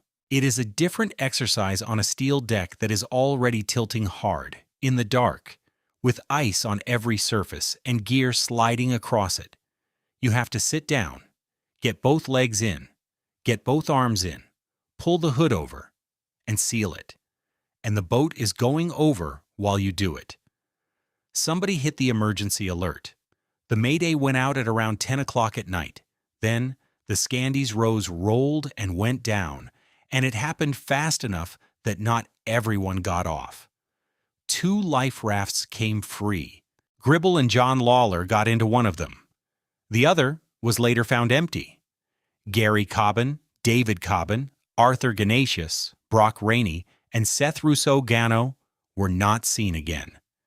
Now consider the rescue problem that had just been created and compare it point for point with the Prinsendam. The Prinsendam gave the system a burning ship that stayed afloat for hours. 500 people who were counted and mustered and lowered into boats in an orderly sequence, a supertanker to land on, and a full working day of usable light. The Scandies Rose gave the system a mayday at night on New Year's Eve. 2 men in a raft somewhere in a black ocean, 20 to 30-foot seas, air well below freezing, and no idea whether anyone else was alive. Recognition was immediate. The distress signal was received, and Coast Guard Air Station Kodiak launched. Then geography took over, exactly as it always does here. Sutwick Island is roughly 170 nautical miles from Kodiak. An MH-60 Jayhawk flying that in a strong wind, at night, in icing conditions, is spending a substantial fraction of its total endurance simply getting there. And it is doing so in weather that the aircraft itself has to survive, because a helicopter can accumulate ice too, and airframe icing is a far more immediate problem in the air than on a boat. An HC-130 launched as well because the Hercules can stay up far longer and cover far more water, and in a search, that is what you need first, something to find people. The helicopter is the thing that picks them up. The airplane is the thing that tells the helicopter where to go. The 2 aircraft went out into an area where the visibility was poor. The sea was breaking, and the target was an orange raft about the size of a car, being blown downwind, in the dark. They found it. At around 2 o'clock in the morning on New Year's Day, roughly 4 hours after the alert, a Coast Guard rescue swimmer went into the Gulf of Alaska and got Dean Gribble Jr. and John Lawler out of that raft. Think about what that specific act requires. The swimmer goes down a cable from a hovering aircraft into a sea that has already capsized a 130-foot steel vessel. The helicopter has to hold a hover over a moving target in gusting wind, with the rotor wash flattening the water beneath it and spray coming up into the airframe. The swimmer has to reach the raft, get a person into a rescue basket or a strop, and signal for the hoist, one at a time, while the raft rises and falls under him. Then the aircraft has to have enough fuel left to fly 170 miles home with the extra weight. Every element of that had to work. All of it did. Both men were treated for hypothermia in Kodiak. Neither had other serious injuries. They had been in the water and in a raft in the Gulf of Alaska in winter, and the reason they were alive is not luck in any meaningful sense. It is that they got into immersion suits in the seconds available, and that a raft came free and that an aircraft was based close enough to reach them before the cold finished the job. The search for the other 5 went on for more than 20 hours. 4 MH-60 Jayhawk crews, 2 HC-130 crews, and the Coast Guard cutter Mellon covered roughly 1,400 square miles of the Gulf of Alaska. They found debris. They found the second raft empty. They did not find the men. The Coast Guard suspended the search on the evening of January 1, 2020. That decision is made by a person who has to weigh the calculated survival time in that water against the risk of continuing to fly crews in those conditions, and it is one of the hardest calls in the service. Gary Cobbin Jr., 60-year-old skipper, part owner, career fisherman, his son, David, Arthur Ganasius, Brock Rainey, Seth Rousseau-Gano, 5 men who were, at 10 o'clock on New Year's Eve, doing a routine transit they had done many times before. And here is where this story stops being a fishing accident and becomes something considerably more disturbing, because the obvious explanation was available immediately, and it was wrong. The obvious explanation is that the boat was overloaded, or that the skipper pushed into weather he should have avoided, or that the crew failed to keep up with the ice. That is the story that gets told about almost every commercial fishing loss, and it has the advantage of being comfortable. It locates the failure inside the vessel, with people who made a mistake, which implies that everyone else is fine as long as they do not make the same mistake. The National Transportation Safety Board spent a year and a half on it, alongside a Coast Guard Marine Board of Investigation, and came to a conclusion that took the industry apart. In June 2021, the NTSB determined that the probable cause of the capsizing and sinking of the Scandies Rose was the inaccurate stability instructions of the vessel, with heavy asymmetric ice accumulation in wind and sea conditions more extreme than had been forecast, as the mechanism. Read that again slowly. The probable cause was the paperwork, not the crew. The trade press covering the findings put it in the plainest possible terms. The NTSB said this was not operator error. The document that told Gary Cobbin his loading condition was acceptable was itself wrong. To understand how a stability booklet can kill 5 men, you have to understand what such a booklet actually contains and what it quietly assumes. A stability report is a model. A naval architect takes the vessel's dimensions, its weights, its tank arrangement, and its deck loading, and calculates how the boat will behave at various angles of heel under various loading conditions. Then the report checks those conditions against required criteria, including a criterion for ice. The icing allowance is the part that failed. A regulatory icing allowance is a number. Assume a certain thickness of ice on exposed surfaces, add that weight in the appropriate places, and confirm the vessel still meets the stability standard. It is a sensible way to build a rule. It is also necessarily a simplification of a physical process that does not simplify well. Real icing is not a uniform coating. It is directional, because spray comes from the side the vessel is taking the sea. It is not evenly distributed by height because the spray reaches some structures and not others, and it interacts with whatever is on deck, which on an Alaskan crab boat is a large, open, complicated steel and webbing structure stacked several units high that no general-purpose icing rule was ever specifically designed around. The NTSB's finding was that the Scandis Rose's stability instructions were inaccurate, that the guidance the skipper was following did not correctly represent how much ice the vessel could actually take, or where that ice would sit.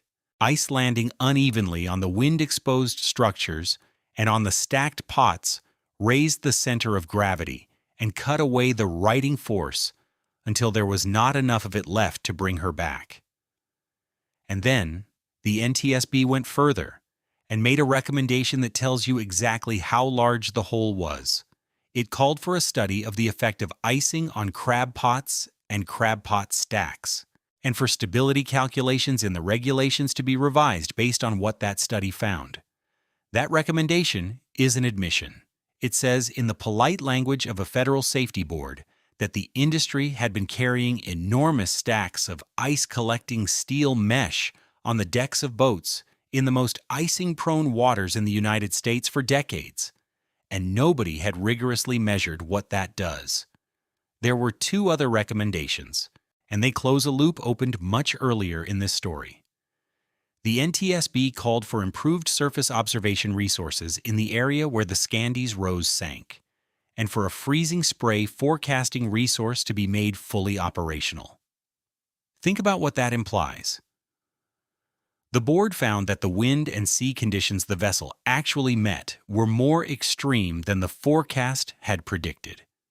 That is not a criticism of the forecasters. It is a statement about data. There is very little in that stretch of water to measure with. Few buoys, few coastal stations, almost no ships making routine observations along the south side of the Alaska Peninsula on a December night. A forecast model is only as good as what it is fed, and in the exact corridor where terrain-driven offshore winds create the worst icing in American waters, the observing network is thin, so the warning system that a modern skipper depends on has its weakest coverage precisely where the mechanism is strongest. And that is what actually happened to Gary Cobbin, stated without hedging. Gary Cobbin had a forecast. The forecast was broadly correct about the type of night it was going to be. What he did not have was an accurate measure of how bad it would actually get in that specific corridor, or a stability document that told him the truth about how much of that his boat could absorb. He made a reasonable decision, sail on a condition the book approved, in weather the fleet routinely works in.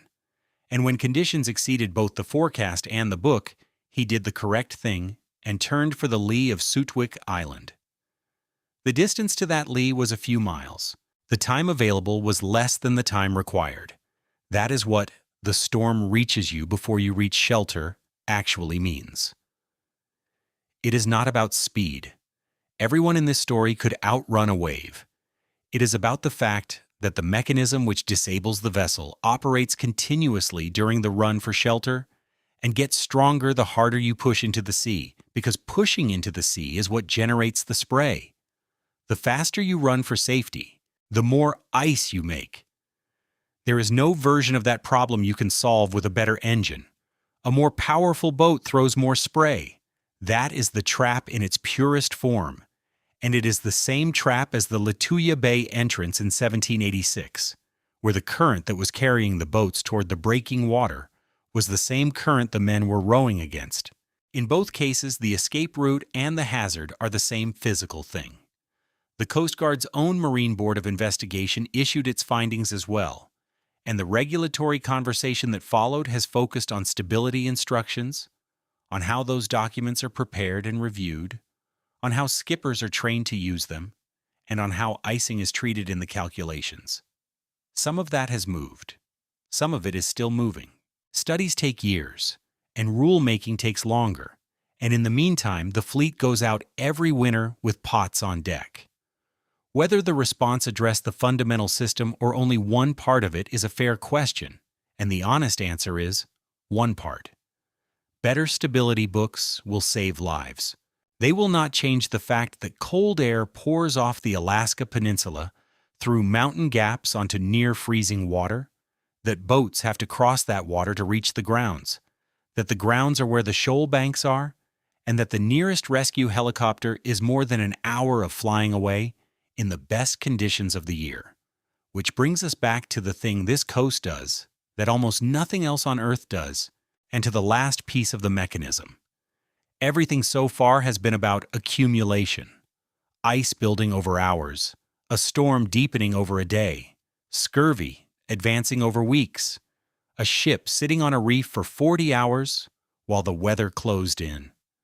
Every one of those disasters had a clock, and in every case the clock ran faster than the escape. But the Gulf of Alaska has one more setting, and it does not involve a clock at all. It involves the fact that this entire coastline is being actively built by the collision of two tectonic plates, that the mountains standing over the water are rising and shedding rock as fast as they rise, and that the same fjords which offer the only shelter on the outer coast are lined with several thousand feet of unstable slope. In July 1958, in the same bay where Lapérouse lost his men, the Gulf of Alaska produced the largest wave ever measured anywhere on the planet. It killed 2 people. That combination, the biggest wave in recorded history and a death toll you could count on one hand, is not a curiosity.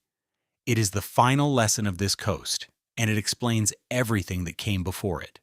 On the evening of July 9, 1958, 3 small fishing boats were anchored in Lituya Bay, in the same protected water Lapérouse had chosen 172 years earlier. For the same reason, there is nowhere else to go on that coast. The Edrie had Howard Ulrich aboard with his 7-year-old son, also called Howard, known as Sonny. The Badger had Bill and Vivian Swanson. The Sunmore had Orville and Mickey Wagner. They were anchored near the entrance in the outer part of the bay, which is where you anchor if you intend to fish outside in the morning and want a short run to the ocean. It was a warm, quiet evening. At about 10:15 that night, the Fairweather Fault moved. The Fairweather Fault is the reason this coast exists. The Gulf of Alaska sits on an active tectonic margin where the Pacific Plate grinds north against North America, and along the outer coast that motion is expressed as a long strike-slip fault running more or less parallel to the shoreline, under and through the Fairweather Range. The mountains are being built by that motion. They are also being shaken to pieces by it. Every few decades the fault slips, and everything perched on those slopes gets a violent reminder that it is only temporarily attached. The 1958 earthquake was around magnitude 7.8, and it was felt over an enormous area. In Lituya Bay, it did something specific. At the head of the bay, where 2 glacial inlets meet at the top of the T, a wall of rock stood above Gilbert Inlet. The shaking detached it. Roughly 40 million cubic yards of rock, on the order of 90 million tons, came off the mountainside and fell, essentially as a unit, from a height of about 3,000 feet into the water below. Understand what that means physically, because it is not a landslide in the ordinary sense. It is a mass roughly comparable to a small mountain accelerating under gravity for 3,000 feet, and then arriving in a confined, water-filled trench with steep rock walls on both sides. The water in that trench has nowhere to go sideways. It goes up. The wave that resulted surged up the opposite slope of Gilbert Inlet to an elevation of 1,620 feet. That number is worth translating. 1,720 feet is taller than the Empire State Building. The wave did not travel at that height across the bay. This was a run-up, water driven up a slope by a confined impulse, but it stripped that slope bare. It removed the forest. It removed the soil beneath the forest. It left a clean rock scar with a sharp upper boundary, a trim line that could be photographed from the air and measured on the ground, which is precisely why this event is not a legend but a measurement. Then the displaced water came down the bay. The 3 boats near the entrance had perhaps 2 or 3 minutes. Howard Ulrich's account is the most detailed because he survived and gave it repeatedly afterward. He had been woken by the earthquake, come out on deck, and seen the water at the head of the bay, behaving in a way that made no sense. A disturbance in Gilbert Inlet, followed by a wave coming down the length of the fjord toward him. He put his son in a life jacket. He started the engine. He tried to get the anchor up and could not. The chain went taut and parted, or was torn out as the edgery was lifted. The edgery rode over it. People find that part hardest to believe, and it is straightforward physics. A vessel in deep water rises over a wave and comes down the back of it. The wave that arrives at the entrance of Lituya Bay is not the 1,220-foot run-up. It is a large, fast-moving wall of water, perhaps 100 feet high in the bay itself, and a boat that is floating free, pointed the right way, in deep water, goes up and over. The edgery was carried up, over, and back down, and then Ulrich found himself in a bay, whose shoreline had been scoured to bare rock, and whose surface was covered in a churning mass of full-grown trees, ice, and debris, in 20-foot chop. He got the boat out through the entrance at around 11 o'clock at night in the dark through the same narrow gap that had drowned Laperouse's men, now full of floating timber. The Badger did not go over the wave. The Badger went with it. Bill and Vivian Swanson's boat was lifted stern first and carried on the face of the wave over La Chaussee Spit, the low, tree-covered bar that separates the bay from the open Pacific. Not through the entrance, over the spit, above the trees. Bill Swanson later described looking down at the trees as they passed over them. The boat was dropped into the ocean on the far side, badly damaged, and sank. The Swansons got into a small skiff and were picked up by another fishing vessel roughly 2 hours later. The Sunmore tried to run. Orville and Mickey Wagner did the thing that any reasonable person would do. They saw what was coming down the bay and made for the entrance, trying to reach the open ocean before it arrived. The wave caught them near the mouth. The Sunmore was destroyed. Neither of them was ever found. 2 people died in Lituya Bay that night, Orville and Mickey Wagner, in the boat that ran for the entrance. The same earthquake killed 3 more near Yakutat on Kontak Island, where a section of shoreline subsided into the water while people were standing on the beach. Reported totals vary slightly between sources, but the figure most often given for the whole event is 5 dead. 2. The largest wave ever measured on this planet killed 2 people, and both of them were in the only boat that tried to outrun it. Now here is the part that turns this from a spectacular anecdote into evidence. Don J. Miller was a geologist with the United States Geological Survey, and he happened to be working in Glacier Bay, not far away, when the earthquake hit. He flew into Lituya Bay the following day and began documenting what he found. His work was published as USGS Professional Paper 354C, Giant Waves in Lituya Bay, Alaska. And it is one of those rare pieces of field geology that permanently changed how a hazard is understood. Miller did not only measure the 1958 trim line, he read the forest. When a wave strips a slope, the trees grow back. But they grow back all at once, in an even-aged stand with a sharp upper boundary, and that boundary stays visible in the landscape for a very long time. By mapping those boundaries and dating the tree growth, Miller established that the 1958 wave was not unique. Lituya Bay had done this before, repeatedly. He identified previous giant wave events in the bay, including in the 19th century and again in the 20th, with the most recent before 1958 occurring in the 1930s. This place produces catastrophic waves on a timescale of decades, and that is exactly what the Tlingit accounts of the bay had been saying all along, that the water in Lituya rises and destroys, that the entrance takes those who enter it wrongly, that the bay is not simply a harbor. Miller's paper and the oral tradition are describing the same recurring physical event, through 2 completely different systems of recording, The indigenous knowledge system had a recurrence interval encoded in it. The chart did not. So consider the full arc of that one small bay. In 1786, a French scientific expedition, with the best instruments in Europe, lost 21 men in its entrance, in flat calm, in July. In 1958, the same bay produced the highest wave ever recorded and killed 2 of the 6 people in it. In both cases, the survivors were the ones who happened to be positioned correctly when the water moved, and the dead were the ones who tried to cross the entrance at the wrong moment, which tells you something that runs completely against intuition, and which is the key to this entire coast. Size is not what kills people in the Gulf of Alaska. Timing is.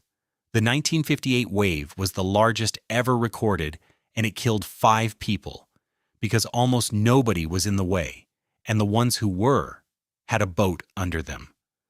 A 28-foot sea on a bank off Kodiak in January with ice on the rigging will kill a whole crew, because everything about that situation, the temperature, the distance, the darkness, the loading, removes the options that the people in Lituya Bay still had. The Gulf of Alaska does not kill with force.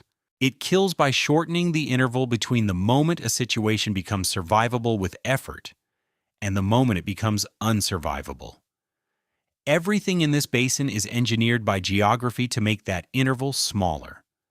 Mountains that accelerate wind, shoals that steepen waves, offshore flow that manufactures ice, a coastline with no harbors, and a rescue service responsible for more ocean than it can cover at once.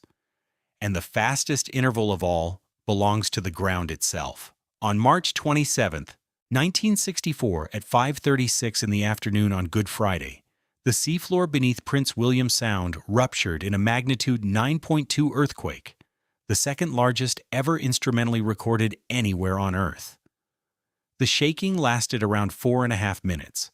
Land rose in some places by 30 feet and dropped in others by 8. Roughly 131 people died. Only a handful of them died from the shaking itself. The rest were killed by water, and the important detail is which water. A great subduction earthquake generates an ocean-crossing tsunami, and the 1964 event did exactly that. It killed people in Oregon and California hours later, which is the scenario tsunami warning systems are built for. But in Alaska itself, most of the deaths came from something faster and far more local: submarine landslides. The steep, waterlogged glacial sediment that forms the underwater slopes of Alaskan fjords and deltas is not stable. Shake it hard enough, and enormous volumes of it collapse into deep water, displacing the fjord's surface and generating a wave that arrives in minutes. At Valdez, the town's waterfront was built on a delta of exactly that material. The freighter SS Chena was alongside the dock, and because the arrival of a ship was an event, people were on the dock to watch her unload, including children. When the shaking started, the underwater face of the delta slid away and took the waterfront with it. Around 30 people at Valdez died, most of them there, and there was no interval at all in which anyone could have run. At the Chugach village of Chenega, on an island in the Sound, a wave came ashore within minutes. Of roughly 76 residents, 23 were killed. The village was destroyed and never rebuilt on that site. At Whittier, at the head of another arm of the Sound, local waves killed more than a dozen people. There is no warning system in existence that helps with a wave generated 3 miles away. By the time a seismograph has recorded the earthquake, and a center has issued a bulletin, the water has already arrived. The only defense against a locally generated wave is the one that Alaskan communities and Alaska Native oral tradition have always taught. If the ground shakes hard, go uphill immediately and do not wait to be told, which brings this story to a slope that is moving right now. At the head of Prince William Sound, about 60 miles east of Anchorage as the crow flies, a fjord called Barry Arm runs north toward Barry Glacier. It is a spectacular place, steep walls, tidewater ice, and a regular stream of tour boats, charter operators, and kayakers who come to watch the glacier calve. It is one of the more accessible pieces of dramatic scenery in south-central Alaska. Berry Glacier has been retreating. As it pulled back, it did something with a consequence nobody had planned for. It removed the ice that was buttressing the base of the mountainside beside it. A glacier in a fjord is not just ice sitting in a valley. It is structural. It presses against the valley walls and holds up the lower part of the slope. When it thins and retreats, the toe of that slope is exposed and unsupported for the first time in centuries, and if the rock above it is already fractured, it begins to move.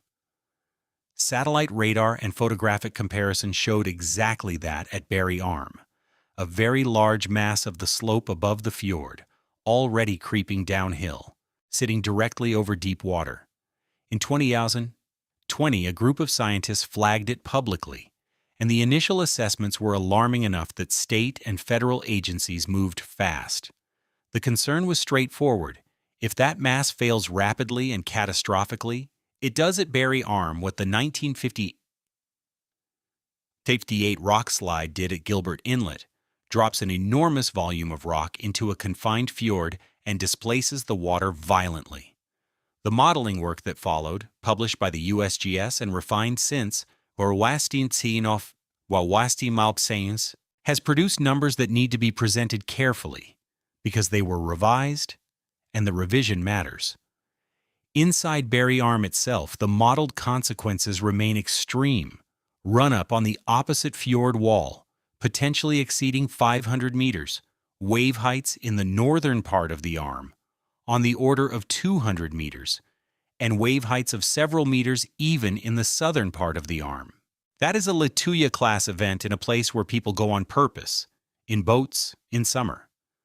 But the earlier preliminary estimate for the town of Whittier, the nearest community at the head of Passage Canal, has come down substantially. Initial 20,000 work suggested something like a 30-foot wave reaching Whittier. Later, more detailed modeling by the USGS and partners indicates something closer to 7 feet just offshore of the town. That is a very large reduction, and the agency has said so openly. 7 feet is not nothing. A 7-foot wave arriving at a harbor full of boats is a serious event. But the difference between 7 feet and 30 is the difference between damage and catastrophe, and the reason the estimate changed is that people did more work, which is the honest version of a modern hazard story, and it is worth holding up against everything that came before it. Since 2021, the USGS, the Alaska Division of Geological and Geophysical Surveys, the National Tsunami Warning Center, the Alaska Earthquake Center, and their partners have built a monitoring system at Berry Arm that has made it one of the most heavily instrumented mountain slopes in the state. There are sensors on the slope. There is satellite monitoring of its creep. There is a plan for what a detected failure would trigger. As far as anyone can point to, this is the first time on this coast that a specific catastrophic hazard has been identified in advance, measured, modeled, corrected, and wired for warning before it has killed anybody. So set the two things side by side, because they are the same coast in the same century. At Berry Arm, the system works. The slope is watched. The models are published and corrected. If it goes, the network is built to detect the failure and push a warning immediately.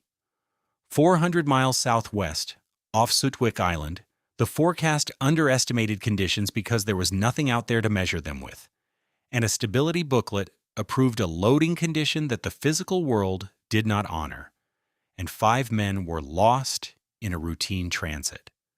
The difference is not technology. Both of those are modern American systems, staffed by competent people using current science. The difference is attention. Berry Arm got studied because a handful of scientists looked at a satellite image and raised an alarm about a place that a lot of tourists visit. The corridor along the south side of the Alaska Peninsula gets crossed all winter by a few hundred fishermen at 3 in the morning. and it has almost no instruments in it at all. And now the underlying conditions in this basin are changing in ways that make the old signals less reliable than they were. Between 2014 and 2016, a mass of unusually warm water sat over the Northeast Pacific, stretching from California to the Gulf of Alaska.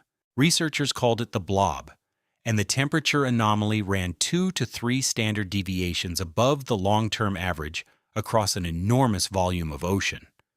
Not a warm summer, but a sustained heat wave in the sea itself, persisting through winters. What it did is the clearest demonstration anyone has of how quickly this system can be rearranged.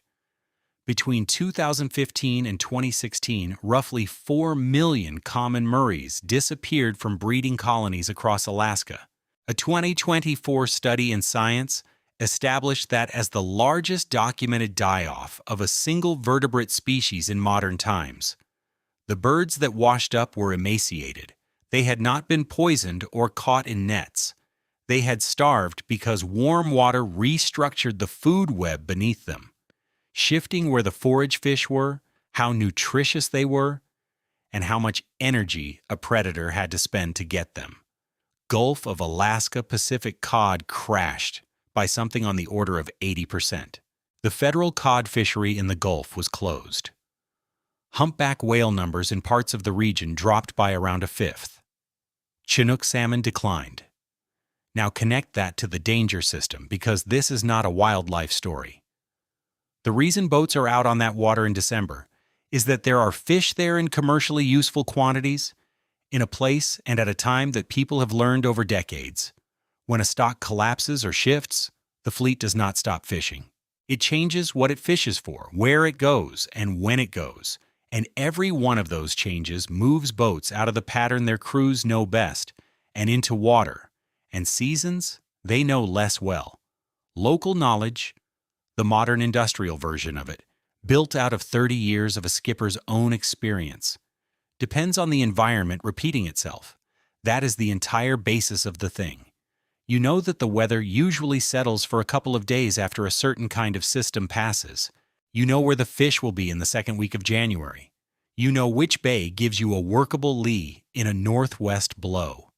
That knowledge is enormously valuable, and it is calibrated on a climate. Change the climate, and you have not destroyed the knowledge. You have degraded its accuracy silently, in a way that does not announce itself until someone is standing in a wheelhouse, making a decision based on a pattern that no longer holds. It is the modern version of Lapérouse arriving at Lituya Bay without a tide table. Not ignorance, out-of-date information that still feels like knowledge. It would be convenient to be able to say that a warmer Gulf of Alaska is a safer one, because warmer water means less freezing spray. Resist that, because it is not what the physics says. Freezing spray is driven by the contrast between very cold air and water that is near, but above, its freezing point. That contrast is created by cold continental air being pushed offshore through mountain gaps in winter. Warming the ocean surface over a summer does not stop an Arctic air mass from draining out of interior Alaska in January.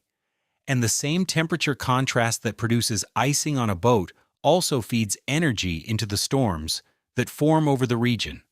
A warmer sea surface under a cold air mass means more heat and moisture available to a developing low.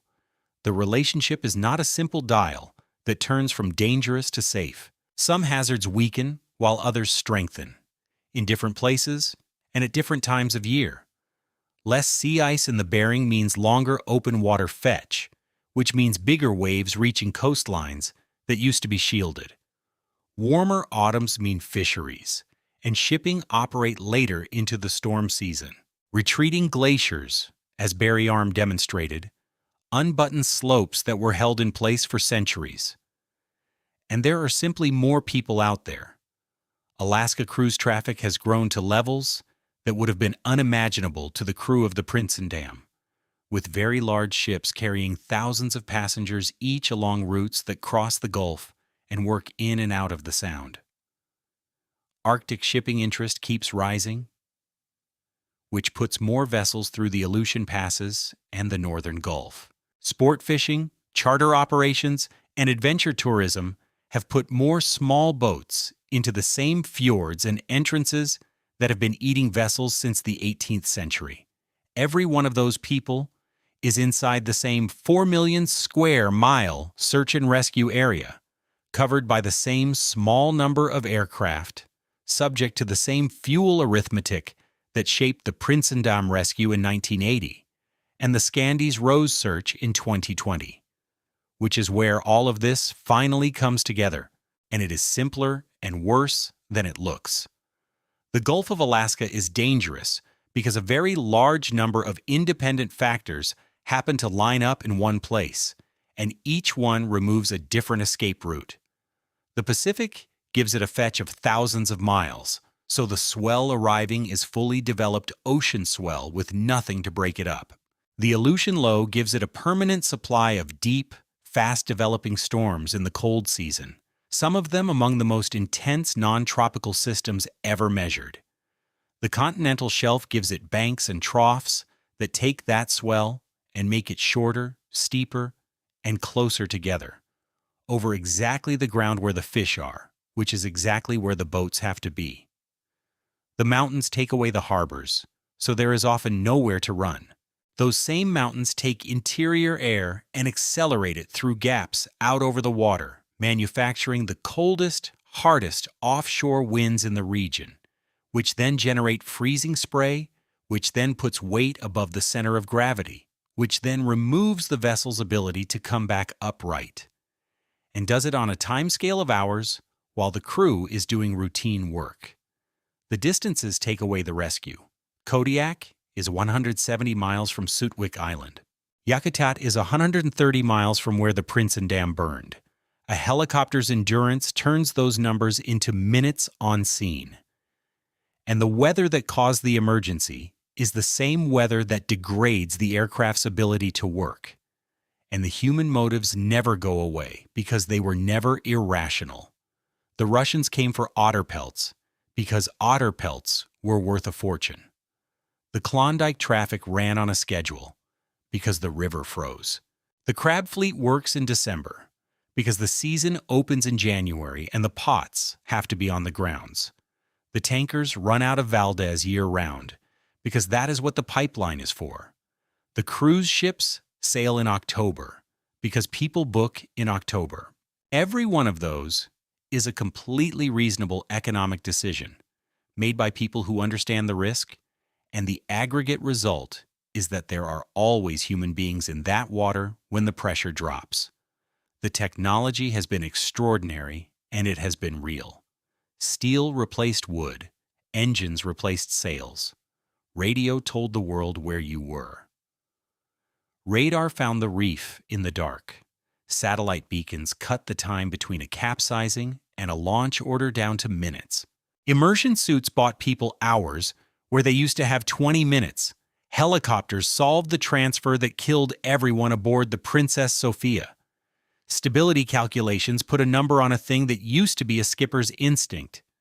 Every one of those saved lives, and the fatality rate in Alaska's fisheries has fallen by around 70% in 3 decades because of them. None of it moved Kodiak closer to Sutwik Island. None of it stopped cold air from pouring off the Alaska Peninsula onto near-freezing water. None of it changed the depth of Port Locke Bank. So here is the answer to the question this started with, and it is not the one most people expect. The storms in the Gulf of Alaska reach vessels before the vessels reach shelter, not because the storms are fast, and not because the warnings are late. The warnings are usually right. They are broadcast days ahead. Every skipper working out of Kodiak in December knows what is coming in detail, with pressure charts and wind fields and sea state forecasts on a screen in front of him. They reach the vessels first because a forecast describes a region and the killing happens in a corridor. A marine forecast covers a zone hundreds of miles across. What sinks boats on this coast is what happens in a specific band of water. The lee of a peninsula, the edge of a bank, the mouth of a bay, the gap where the wind comes off the mountains. And those bands are small, poorly observed, and capable of producing conditions substantially worse than the average the forecast is describing. The NTSB said as much about the night the Scandies Rose went down. The conditions were more extreme than forecast, and the board asked for more observation resources in that exact area, because there is not enough out there to know.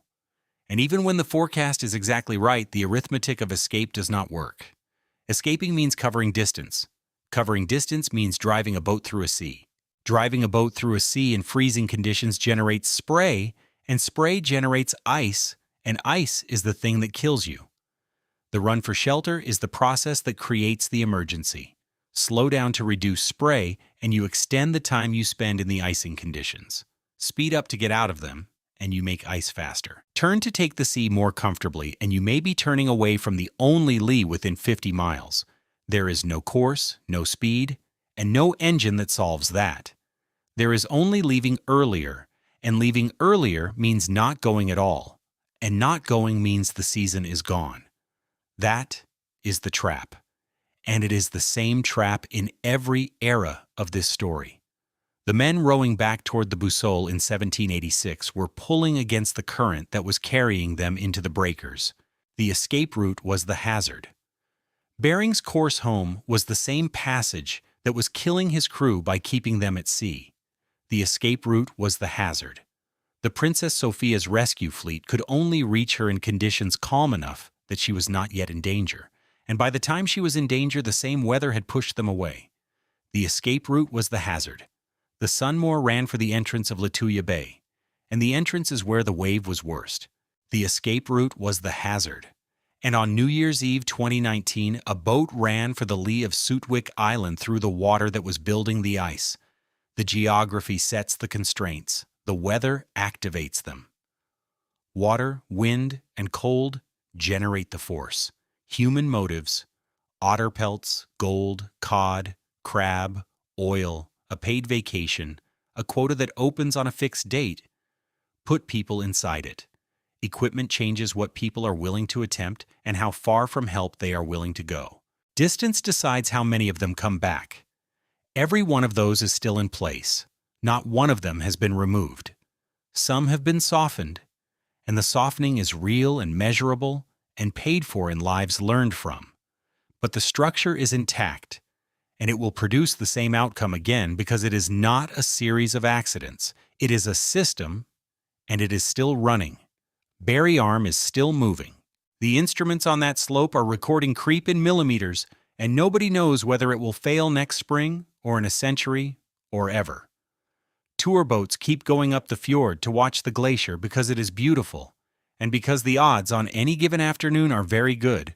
The Aleutian Low will deepen again this winter, as it does every winter, somewhere between the Kurils and Kodiak, and the pressure will fall faster than the models expect at least once, and the sea will build over Albatross Bank and Portlock Bank where it always does, in the water where the fish are.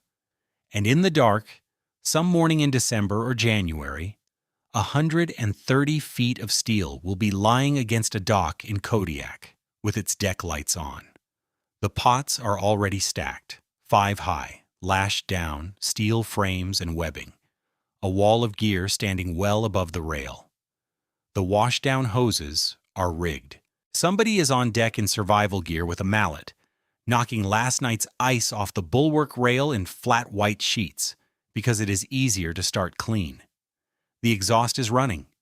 There is coffee in the galley and a bag of gear on every bunk. In the wheelhouse, the forecast is up on the screen.